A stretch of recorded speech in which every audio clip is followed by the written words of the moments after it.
I think, Supriya, one of the questions that we have all been asking ourselves is that how is it that our country has progressed, but decades later, salaries don't seem to catch up when things are getting more expensive? Is there a reason why? I think the most common argument that people would always say is that the productivity levels have not justified the income growth. Okay. And that's why we don't see our income growing as fast as how much the prices of goods have been rising. And that has sort of like outpaced the growth in income. So that has been an issue why people have, employers have always have found it difficult to justify why wages have not been growing because they've not seen that productivity levels growth.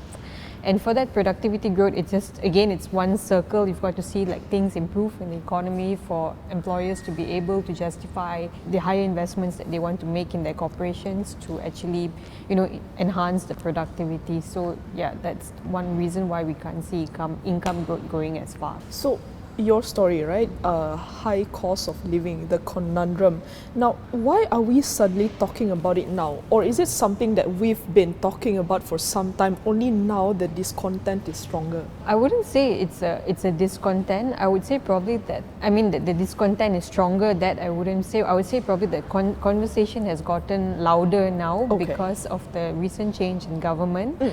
That's one of the reasons why people are talking more about the cost of living, because certain things, of course, were promised in the manifesto, and people it becomes a very political thing. But if you looking at it on the ground, I think prices. Everybody always talks about food prices increasing, but in our story, when we did imply that some food prices have gone up, the ministry actually came up and told us, Ministry of Domestic Trade, they told us that 512 items actually came down in terms of prices, food items, and this was significant double-digit decreases in certain essential food items. Yeah, so that's why the conversation on cost of living is always something that's happening, but it gets louder when there is a change in government. People want to have more opinions on things, but actually people don't tend to see there's another part where prices of things did actually go down. So, of all the factors, right, because you mentioned a weak ringgit, the cost of housing, and then food, but which one do you think is the most urgent that we have to address first?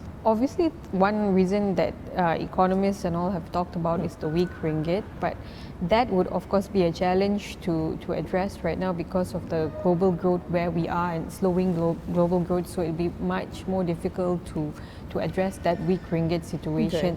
But one thing I think that the government has been very proactive in is the affordable housing issue, which is also another reason, because when we looked at our cost of living story and we looked at the people, there's actually a significant difference when someone buys their own property or they choose to rent.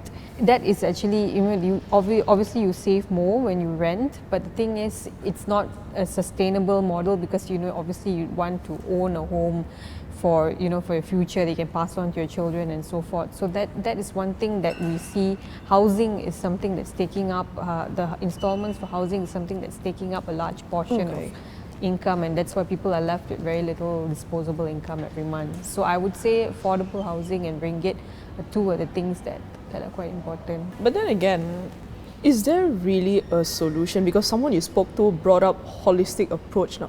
But what does this really mean?